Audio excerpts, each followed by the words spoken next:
I'm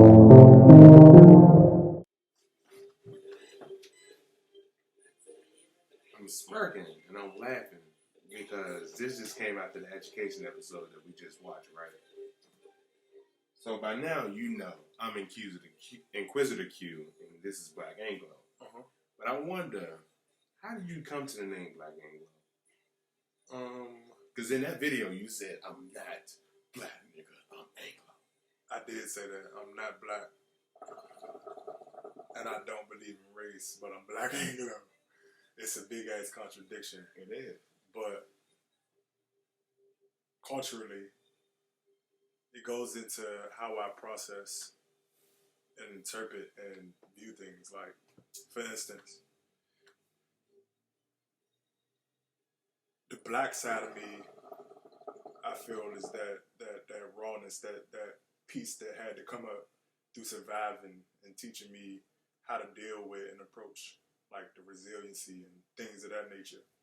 The Anglo-Saxon resiliencies of what? Resilience. Oh, you mean like adversities that you had to face? Yeah. Okay. Through adversities or challenges or coming up in the environment that I came up in, you know, having to deal with motherfuckers getting beat up for nothing, going to school, coming home from school, being a journey and trying to just make it there. You know what I'm saying? So dealing with all those things and being able to still matriculate in a society which I just don't feel as though it's for me. But the Anglo comes in from the very indoctrination of that. So it's this funny thing where of that in school as well as how the Anglo-Saxon is portrayed throughout history. And it's funny I brought up savagery, but they are the true savage. You know what I'm saying? No, I don't know what you mean by the true savage, because it seems like you're making them almost projecting the same, I wouldn't say hatred, but I would say the same animalistic like portrayal of black people onto white people. Are you not? Or are you just saying Anglo-Saxon has nothing to do with black and white? I don't think Anglo-Saxon or any identifier like that has anything to do with color. I think it's all about culture. I think it's all about the psychological aspect of things. I got you. And how people approach, like, because my thing is, most will argue that Caucasians and Anglo-Saxons are the same, but they're not. One is a derivative of the other, that being the Anglo-Saxon becoming before the Caucasian. He's like, that. The Caucasian is like a spawn. And so you're saying like the Anglo-Saxons and their savagery, which I believe you mean savagery and their rawness. The rawness of an Anglo-Saxon is the person that actually goes out and like a warrior. They wear a warrior class. They go out like a warrior and they take and they conquer and so forth. But that's because they live in a warrior like culture and they have a warrior like mind. And the Caucasian is just a person that maybe that looks like the Anglo-Saxon, but it's not the Anglo-Saxon. They don't have the same mental approach. They don't have the same approach. They don't have the same mentality as the Anglo-Saxon. Because in my opinion, the Anglo-Saxon is responsible for what we perceive as black, Caucasian, Latino, Hispanic, and so on and so forth. Okay. They're all just psychological interpretations from the Anglo applied to human beings. Because the same way we classify animals, like a species of birds. Yes, it's that's the perfect. Like that's a pigeon, but although a dove is a pigeon, just white, we don't call that pigeon a dove. Yeah, that's a perfect example because we all mankind, like you said, we all mankind, but you're African American mankind, you're Caucasian mankind. I got you. You're Latino. So that's what you mean by Anglo-Saxon. Yeah. I got you. So like, I was like, the Anglo-Saxons are the creators of this quote unquote construct that we live in today, in my opinion. And I say that because people say they get into a habit of saying, oh, we can go to this place and we can go to that place to relieve themselves of certain plights. You know what I'm saying? Oh yeah, like the white man's burden. But not understanding that Anglo-Saxons colonized everything. It wasn't. I think the Chinese would definitely disagree, given their long written history. You know what?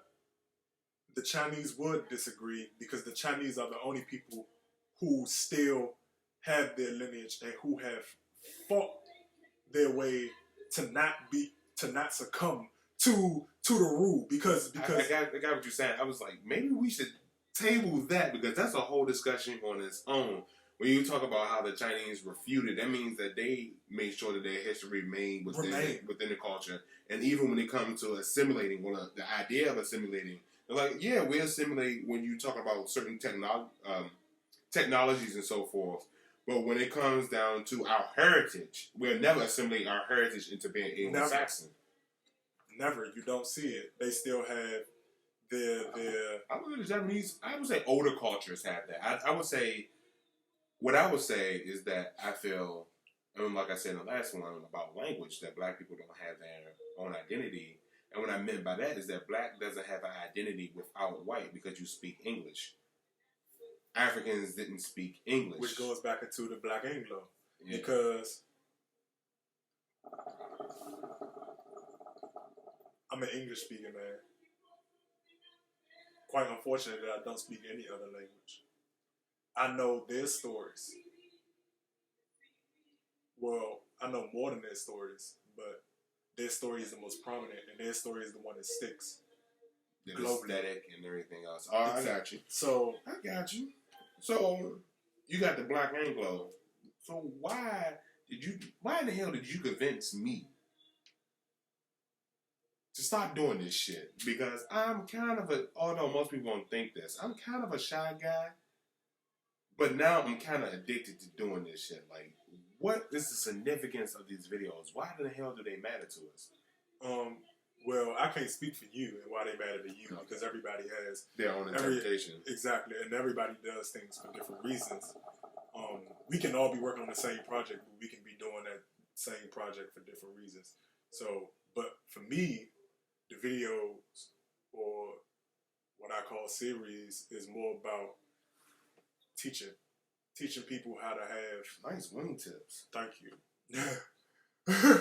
Teaching people how to have open discussion and being able to disagree with respectfully because portraying society. The problem is you have a body of people who continue to argue about right and wrong. And the issue with that is you don't move forward with arguing about right and wrong. We need to get back to exploring just the idea itself because right and wrong, when you argue that, it's going to come to a stop. Either you're right or you're wrong. And it stops there. Versus you're right and you're wrong according to your audience because it's your audience who has the other opinion, the opposing opinion, which I totally agree with, and which I love our name Contrarian Society. But you were saying something. Oh, I broke this. You were saying something. I cut you off. My bad. I was just going on about the fact and why we do the shows. Okay. We also do the shows to just basically bring a new conversation to the forefront. I'm a very, very big advocate of not talking about the same things over and over and over again, and not handling or dealing with the facade of progress. You know, like the issue is with me, like the way I see things is, especially in living in a politically correct society, you get into the mode and habit of actually continuing to sweep things under the rug and thinking that that's progress. Like, for instance, people say us as black people have come far. We've done this, we've done that, and we have progressed. But I beg to differ. I think what has happened is it's only become politically correct and just masked. What is only, you say it is in what? What has become politically our correct? plights, the same way people were enslaved, what, hundreds of years ago, which wasn't that long. You mean which people enslaved when they signed up for their student loans? Hey, Sally.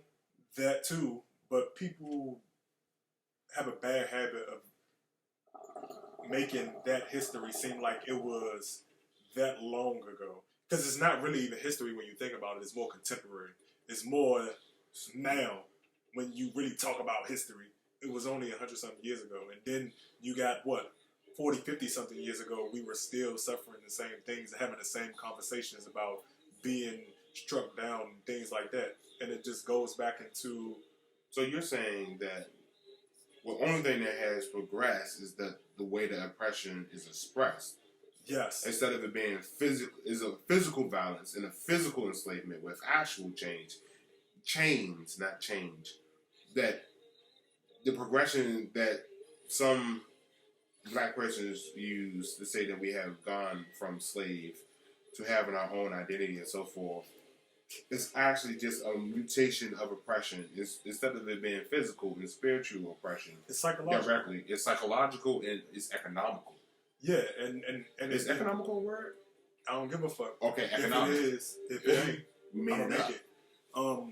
Even in it being economical, it goes back to it being psychological. Because a person who is in an economic situation where they can't provide or can't sustain affects them psychologically. If you poor, you stressed. If you stressed, you can't function. If you can't function, how can you begin to matriculate through a society that's constantly throwing hurdles at you? It's like literally putting a hurdle right there, and you dehydrated, you ain't never been taught how to hurdle, and you got a blindfold on. But you about to run the hurdles. You can't. Or you can, but shit, you just jumping. And it's like... that's a good one. That is a real good one. And on top of that,